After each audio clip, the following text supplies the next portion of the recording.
এমন একটা সময় এমন একটা পরিস্থিতিতে আলোচনা করছি, বুকটাই ব্যথা, কষ্ট, বেদনা। যে ব্যথা যে কষ্ট কাউকে খুলে দেখাবার মতন নাই। এমন একটা ব্যথা, এমন একটা কষ্ট নিয়ে আমরা ভারতবর্ষের নাগরিক, মুসলমান, ইমানদার যারা আছি, আজকের দিনটা আমাদের কাছে খুবই কষ্টদায়ক একটা দিন। Social media, internet, YouTube, Facebook যারা আমরা ঘাটাঘাটি করি, মোটামুটি গতকাল রাত 2টো থেকে 2:30টার সময় ভারতবর্ষের পার্লামেন্টে ঐতিহাসিক একটা সিদ্ধান্ত নেওয়া হয়, যেই সিদ্ধান্তে আমাদের বাপদাদার রেখে যাওয়া সদকায়ে জারিয়া সম্পদ, আমাদের পূর্বপুরুষের রেখে যাওয়া আল্লাহর পথে দান করে দেওয়া সম্পদ, সেই সম্পত্তিটাকে সরকার নিজের হস্তক্ষেপে নিয়ে আমভাবে পরিচালিত করার পদক্ষেপ নিয়ে ওয়াকফ বিল পাস করেছে।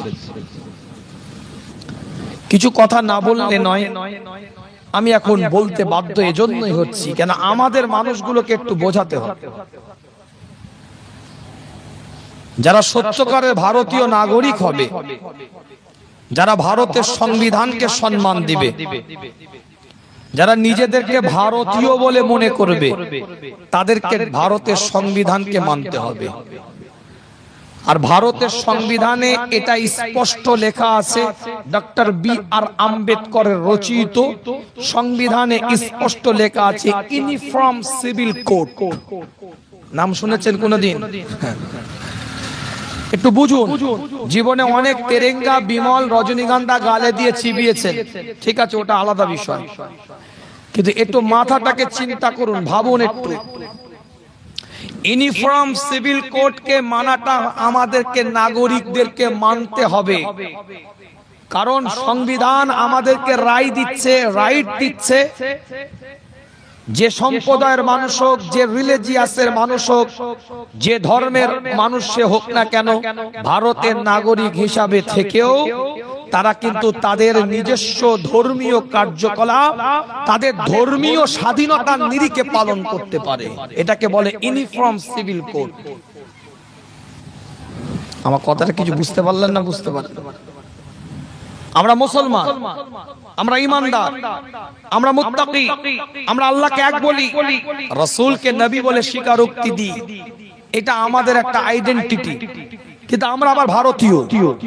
এবার ভারতীয় অবস্থায় থেকে, ভারতের নাগরিক হয়েও আমরা নিজেদেরকে মুসলমান বলে স্বীকৃতি দিচ্ছি।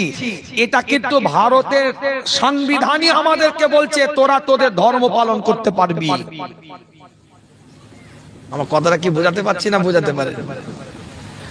ভারতের সংবিধান বলছে শুধু মুসলমান নয়, যে কোনো ধর্মের, ইউনিফর্ম সিভিল কোড, যে কোনো ধর্মের মানুষ তাদের সক্রিয়, তাদের স্বতন্ত্র ধর্মের মত তারা তাদের বাস্তবে আইন হিসাবে স্বীকৃতি দিয়ে তারা কার্যকলাপ করতে পারে। ওয়াকফ, এইটাই বোঝার ভুল। আমরা অনেকে মনে করছি যে এটা তো ওই মুসলমানদের সম্পদ, এটা আমরা ভাবছি না। ও মুসলমানদের সম্পদ, কি আইন আনছে, কি বিল পাস করছে, ওদেরকে ঠেলে দিচ্ছে।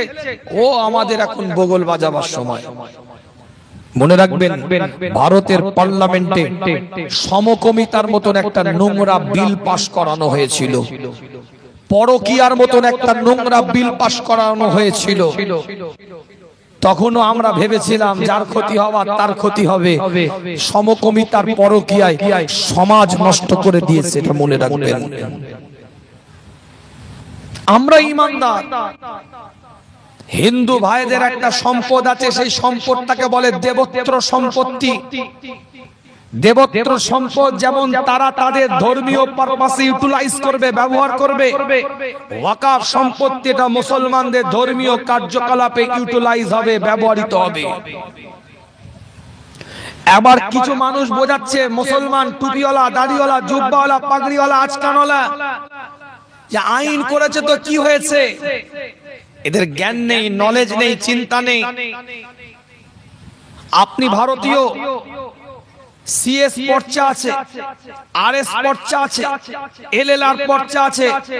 আপনার পূর্বপুরুষের নামে সিএস এ ছিল, পরে আরএস এ এসেছে, তারপরে এলএলআর রেকর্ড হয়েছে।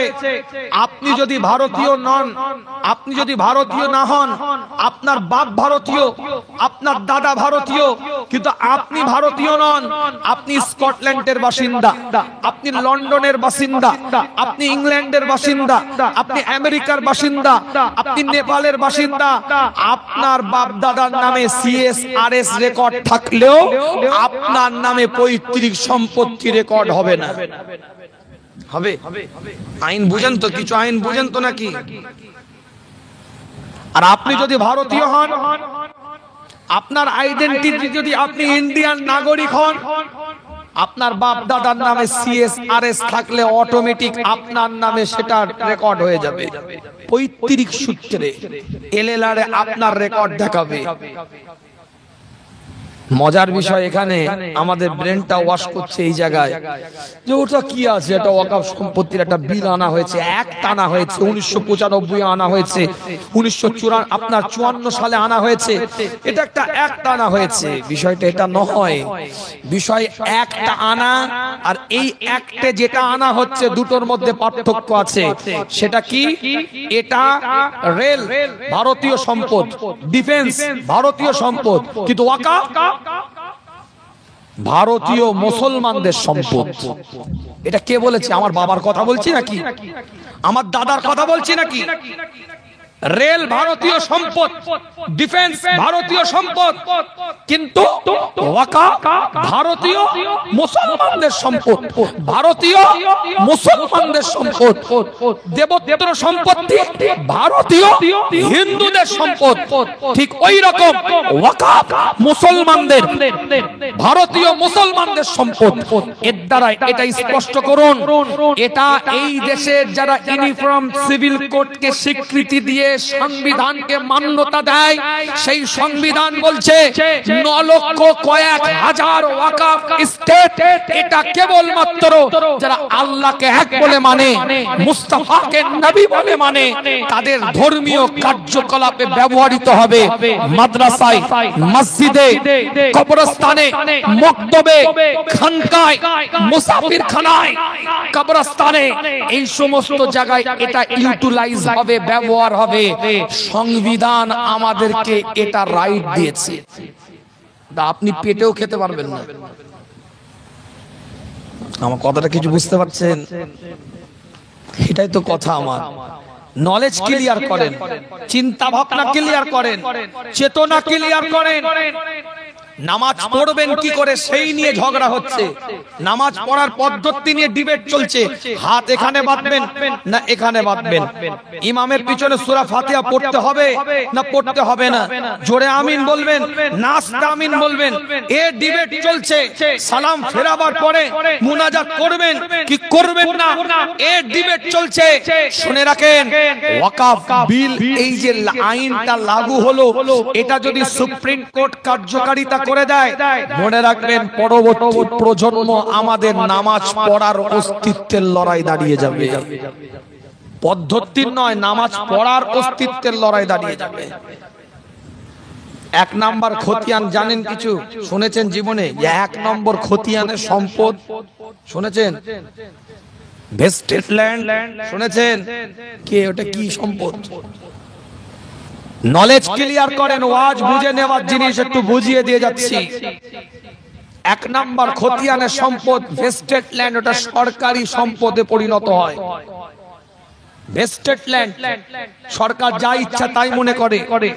ওয়াকফ বিল যদি এইভাবে যেটা লাগু করা হয়েছে, এটা যদি কার্যকারিতা হয়, কৃষি বিলের মতন যদি আমাদের আন্দোলনের সেই বহুমুখী প্রচেষ্টা না থাকে, এটা যদি লাগু হয়ে যায়, আমরা যদি প্রতিহত না করতে পারি, প্রতিবাদের কণ্ঠ দিয়ে স্পষ্ট বক্তব্য দিয়ে যাচ্ছি, আপনাদের প্রিয় আওলাদ কে কি কোন অ্যাঙ্গেলে নেবেন এটা আমি জানি না। আমার ঈমানের অস্তিত্বের লড়াইয়ে দাঁড়িয়ে, ঈমানের অস্তিত্বের লড়াইয়ে দাঁড়িয়ে স্পষ্ট বক্তব্য দিয়ে যাচ্ছি আপনাদের খেদমতে। এটা আমাদের জন্য এতটাই কঠিন পর্যায়ে পৌঁছে যাবে।